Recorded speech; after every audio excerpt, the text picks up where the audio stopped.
Hey there, guys, and welcome to another language breakdown where I take an interesting video or song, generally a cool video that I find interesting, and I break down their language to help you increase your fluency and improve your fluency by looking at certain expressions, natural ways that we have of speaking, fluency builders, so you can use those in your speaking.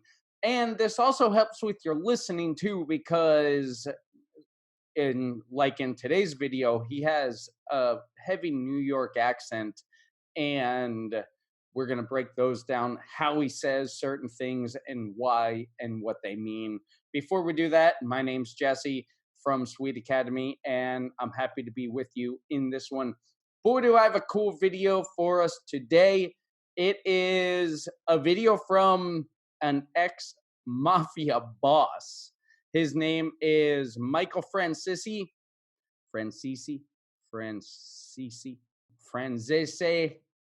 and he's playing a game called Never Have I Ever. Now, first, when we think of the game Never Have I Ever, generally it's, let me get over here so you can see the video. It's generally a drinking game from like university, and we all sit around the table and say, never have I ever danced naked in the rain, if you never have, right? And then everybody who has to take a drink. Okay, an excuse to drink. But, or anyone who has, or had, I don't know, check your local university for the exact rules. But anyway, it's a game, never have I ever. So your experiences of doing something or not having done something. And this is an ex-mob boss, and I've been kind of obsessed with his interviews lately. I've seen several interviews from Valuetainment. That's a cool channel for you to, if you're an entrepreneur or interested in business, Valuetainment. But he talks about the level, and the boss is, I mean, the boss. I'm not just saying he's a boss. He was the boss, and he's actually got out of that life and lives on amazingly. But he plays a game here, Never Have I Ever. He answers some questions about his experiences, and he has to show a sign I have or I haven't to different questions. As I said before, he has kind of a thick accent, and in some places he talks quickly. Now, I've actually done this one with a student, so I'm not actually watching it for the first time with you. But I'm going to pause it, share, do some explanation with his expressions, and let's just take a look at this. Ex-mob boss plays Never Have I Ever. As always, I'll put a link to the original video in the description box below. Let's have at it. Let's listen to his answers and what he has and hasn't done. Have I ever killed someone? Oh, boy.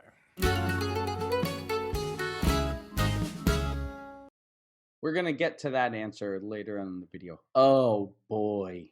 We say, oh, boy. You'll hear that again.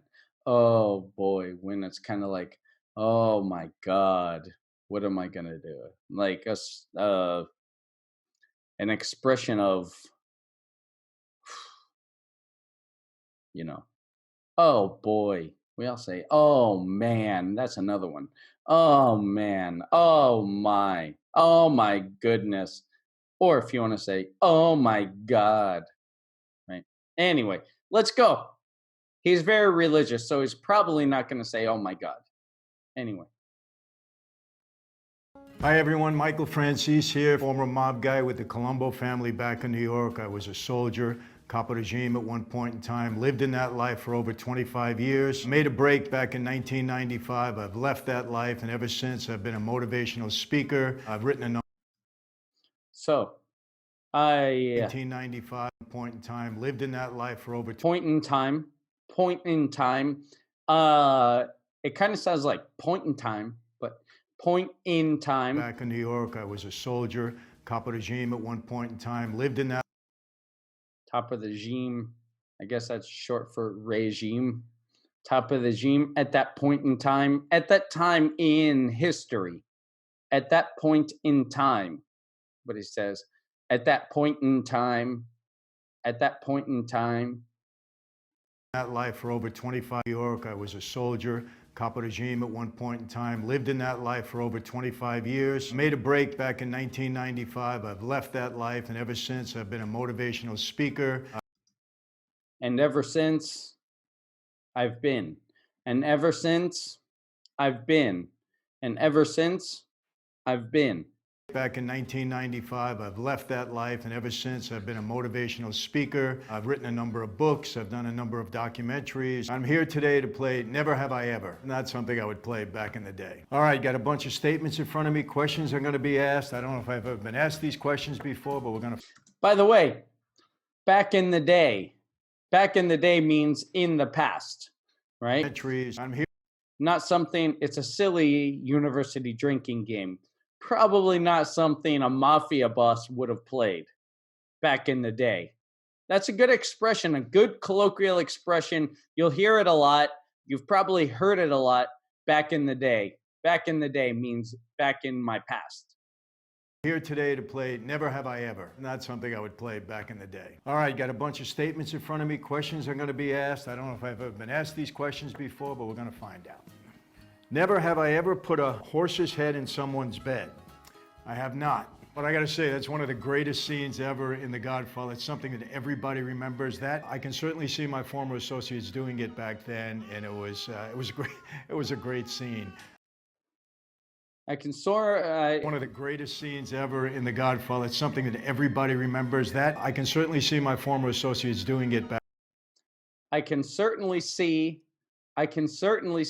some of my former associates. Associates means like coworkers, right? So I can certainly see some of my former associates. I can for sure see, surely, certainly see. In The Godfather, it's something that everybody remembers. That I can certainly see my former associates doing it back then, and it was great. It was a great scene. I wish I thought of that, but no, I didn't. I never had to resort to something like that. But I know some other things that were done that were kind of on that level, but we won't get into all of that. But we won't get into all of that. But we won't get into all of that. But we won't get into all of that. Right?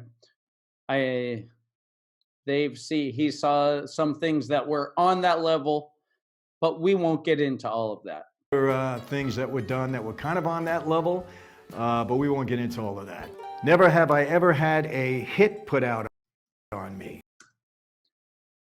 If you put a hit out on somebody, it means you essentially hire somebody to kill somebody, right? You hire a hitman, what they're called. So that's where the term hitman comes from, because you put a hit out on somebody, you hire somebody to murder somebody else, right? To put a hit out on, right? You hire somebody to kill somebody, right? But here we have I had, the causative have, right? Had somebody put a hit out on me? Meaning, has anybody paid someone to kill him? What do you think? Do you have an opinion? Do you think somebody was hired to kill him? Let's see. I have. You know, unfortunately, when you walk away from that life, you're not allowed to do that. And my former boss, Carmine Persico, was very upset when it became public that I was walking away from that life. And he did put a hit out on me. As far as I know, it's never been rescinded. You know, I don't know if those things ever go. As far as I know, to my knowledge is another way to say that. As far as I know, it's never been rescinded, like taken away, right? As far as I know, you can say it with me. As far as I know, as far as I know, as far as I know, as far as I know, it's never been rescinded.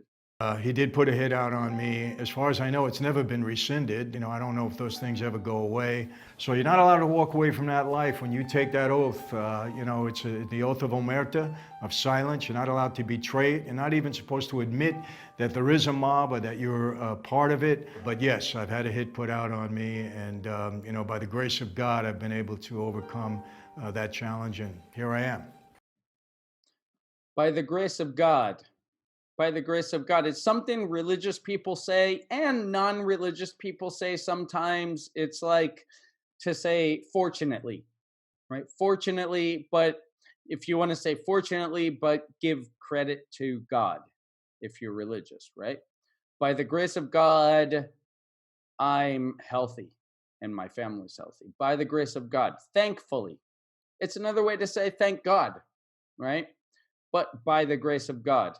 There's a mob or that you're a part of it. But yes, I've had a hit put out on me, and by the grace of God, I've been able to overcome that challenge, and here I am. Never have I ever been to prison. What do you think? I have.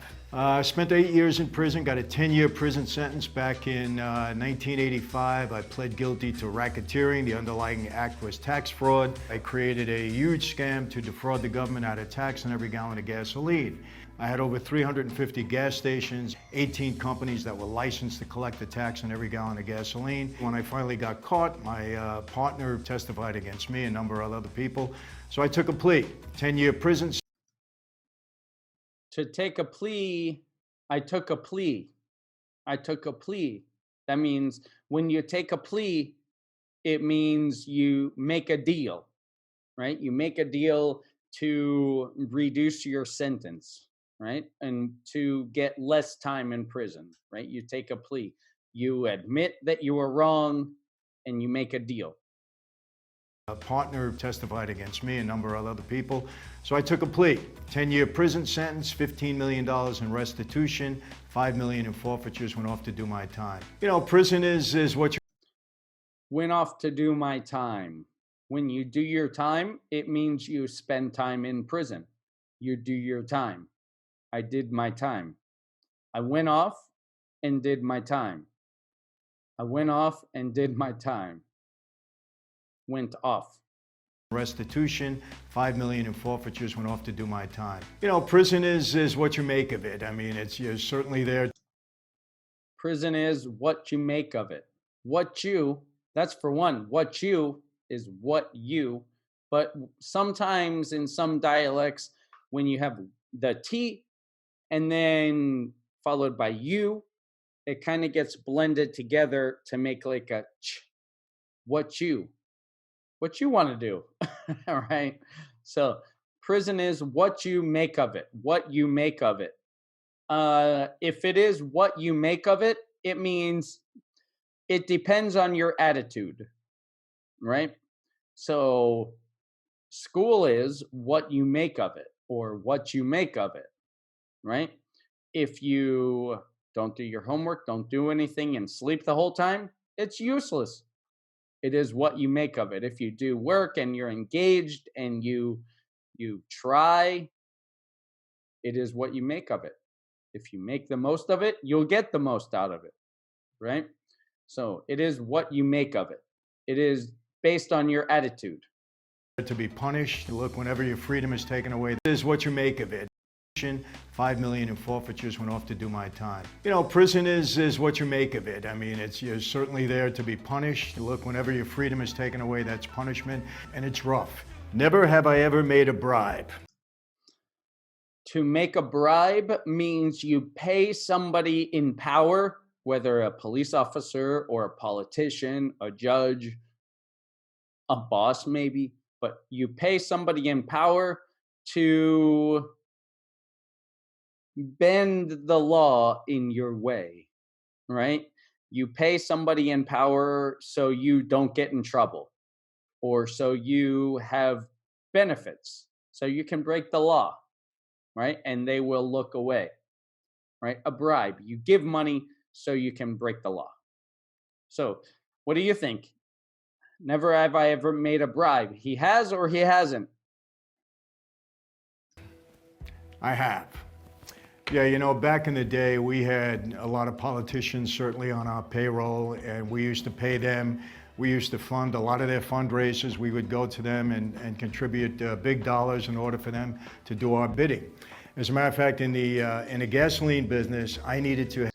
By the way, to do our bidding, to bid, to kind of like in Amazon, you bid to get a higher position. You bid in an auction to see who wins, right? To say you'll pay X amount of money. That's your bid, your offer. I make you an offer you can't refuse. To bid, BID. Fund a lot of their fundraisers. We would go to them and contribute big dollars in order for them to do our bidding. As a matter of fact, in the gasoline business, I needed to have licenses for my wholesale operation. I had to be licensed in order to collect the tax. Well, I had 18 licenses. They weren't easy to get, but I was bribing public officials in order to get them, and they were only too happy to do my bidding. And as a result of that, I was able to actually defraud the government with help of the government, you know, with help of politicians. It was very accessible to us at the time. Never have I ever been an informant. An informant is somebody that gives information. Information. An informant is somebody who gives information to the police, like secretly, right? If you've ever seen the movie The Departed, right? An informant, someone that gives, maybe an undercover cop or someone working in a group, gives information against that group, an informant. What do you think? Has he ever been an informant? I have not. Now, this is a controversial thing because I want to straighten this out, and I'm glad I had an opportunity to do this. I want to straighten this out, he says. I want to straighten this out, meaning I want to make this clear. I want to explain this. Maybe people have the wrong idea, and I want to make this clear. I want to explain this. I want to straighten this out. I want to straighten this out. This is a controversial thing because I want to straighten this out, and I'm glad I had an opportunity to do it. Now, this is a controversial thing because I want to straighten this out, and I'm glad I had an opportunity to do this. I never put anybody in prison. Nothing I ever told the government ever resulted in anybody going to jail. Have I spoken about my former life? Sure. But the things that I've talked about, just about everybody. Have I talked about my former life? Sure. We say that, meaning yes, right? Have I talked about? And then he kind of asks a question to himself, right?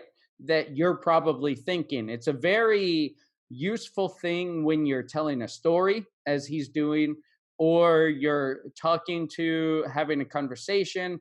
You want to be engaging. You want to convince somebody of something. Have I talked about my former life?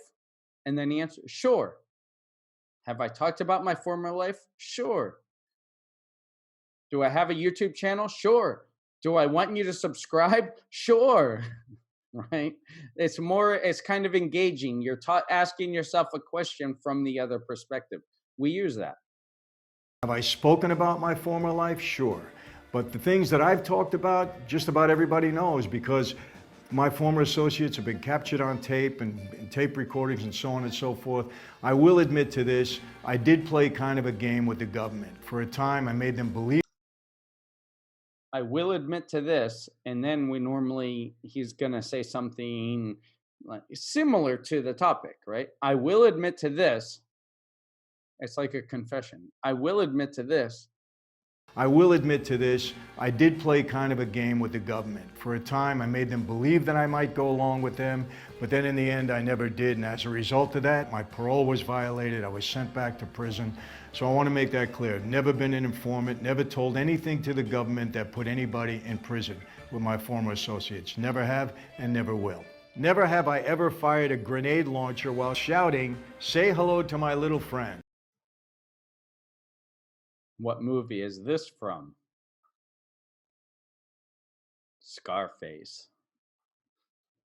What do you think? I have not. Say hello to my little friend! I absolutely loved that scene. I thought that Pacino was terrific. I mean, that was a classic movie. He was great in that film. But no, I never had to fire a grenade or anything like that. You know, I did use weapons at that time. Never used a machine gun either. That was back in the 30s and the 40s and the 20s. We didn't do that. We used short-range pistols at the time. So never had to resort to. For all of you who are not American and don't know weapons very well, a short range pistol, a range is like your distance, right? In fighting, you want to test your range, how far away you can reach the other person, your range. But a short range pistol, a pistol is a handgun. So a short range pistol, a handgun you use at a short range. We didn't do that. We used short-range pistols at the time, so never had to resort to anything. No high artillery like that. Never have I ever killed someone.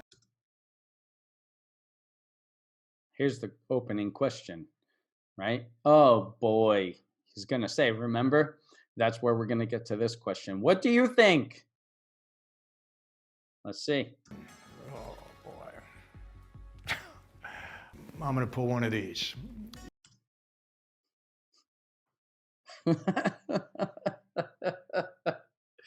This made me laugh yesterday when I watched this with a student, and it's making me laugh now. For one, he says, I'm gonna pull one of these. And first, one of these, but in his New York accent, I'm gonna pull one of these, meaning I'm gonna do this. But this one of these is like a you see what he's doing, right? Like a classic answer, not answer, for example, right? I'm going to pull one of these, or I'm going to pull one of these, or whatever. I'm going to pull one of these means I'm going to do this. But pull one of these is like when it's something that is not straightforward, right? I'm going to pull one of these. Oh boy. I'm going to pull one of these. You know, credibility in what I do is very important to me, so I never want to lie to anybody, whether it's in private or in public. I will tell you this, that life is a very violent life. I will tell you this. And then he's going to get really honest. That's what we say. I will tell you this. I will tell you this. And he's going to get very honest and real. That's what we say. Yeah. I will tell you this. These are very New York expressions, very East Coast expressions, by the way. I will tell you this, meaning I'm going to answer it and I'm going to be real. I will tell you this. In private or in public. I will tell you this, that life is a very violent life. If you're part of the life, you're part of the violence. There's no escape. And if anybody tells you differently, they're either not being honest with you or they weren't a made member of that life. And, you know, I will say this, you know, murder in that life was taken very seriously. And I will tell you this about myself, and I'm glad I have. Again, it's kind of a fluency builder, right?